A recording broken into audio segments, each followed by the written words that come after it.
اللہ تعالیٰ نے دیگ ایک فرشتہ جو ہے وہ پیدا کیا ہے،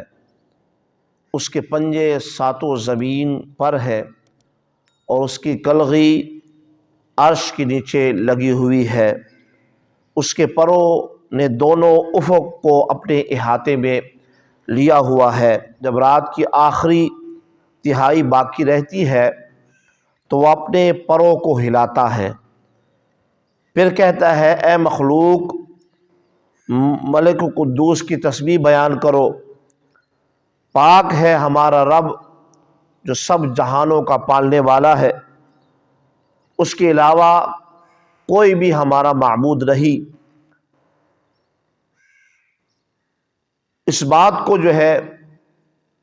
سوائے جن اور انسان کے تمام جہانوں کے جتنے بھی مخلوقات ہیں وہ اس آواز کو وہ سنتے ہیں۔ اس لیے دنیا کے مرغ جو ہے جو اپنے پروں کو صبح کے وقت ہلاتے ہیں اور اذان دیتے ہیں، یہ اسی وقت ایسا کرتے ہیں کہ جب یہ فرشتہ جو ہے وہ تسبیح، فرشتے کی جو ہے جب وہ تسبیح سنتا ہے وہ مرغ، تو تب وہ اپنے پروں کو ہلاتا بھی ہے اور اللہ تبارک و تعالیٰ کی طرف سے جو ہے وہ تسبیح بیان کرتا ہے، اذان دیتا ہے۔ اس حدیث پر انسان غور کرے کہ وہ فرشتہ عرش کے نیچے ہے، نیچے وہ تسبیح بیان کرتا ہے، اور زمین و آسمان کا فاصلہ کتنا جو ہے 500 سال کی راہ ہے، اور پھر ایک آسمان کی موٹائی اتنی ہے، اور پھر 7 آسمان ہے، پھر جنت ہے، اس سے آگے جو ہے پھر عرش ہے، عرش کے نیچے وہ اپنے پر ہلاتا ہے، اللہ تبارک و تعالیٰ کی تسبیح بیان کرتا ہے، اور مخلوق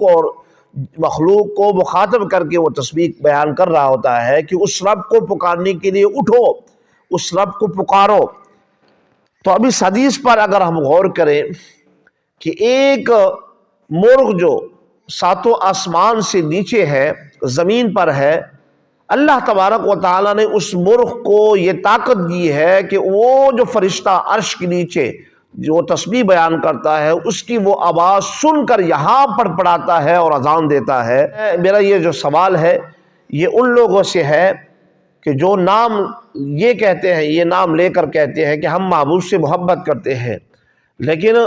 جب کوئی بھی امتی درود پڑھ رہا ہوتا ہے تو وہ یہ کہتے ہیں کہ محبوب نہیں سن سکتے۔ تو آیا ایک مرغ کو اللہ تعالیٰ نے یہ طاقت دی ہے کہ وہ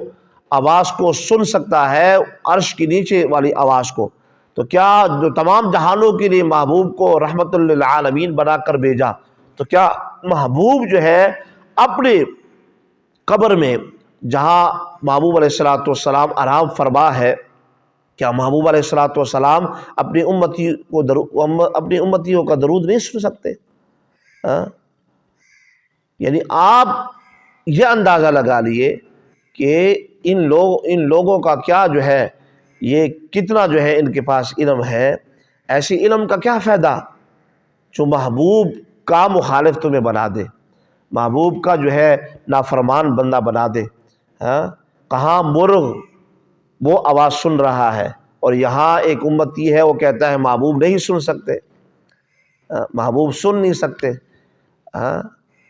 تو اللہ تبارک و تعالیٰ کا خوف ایسے لوگوں کو کرنا چاہیے کہ جو محبوب کے لیے ایسے الفاظ استعمال کرتے ہیں۔ محبوب سنتے ہیں اور سن کر خوش بھی ہوتے ہیں، ٹھیک ہے۔ اللہ تبارک و تعالیٰ جب ایک مرغ کو یہ طاقت دے سکتا ہے تو وہ اپنے محبوب کو کیوں نہیں دے سکتا؟ اس لیے ایسا سوال جو ہے شیطان کے ذہن میں آ سکتا ہے۔ انسان جو محبوب کا امتی ہے وہ کبھی بھی ایسا سوال اپنے ذہن میں پیدا نہیں کر سکتا، اور نہ ہی کبھی اس کو ایسا وسوسہ آ سکتا ہے، بلکہ جب بھی جہاں کہیں بھی وہ درود پڑھے محبوب علیہ السلام ان کے درود کو سنتے بھی ہے اور جواب بھی دیتے۔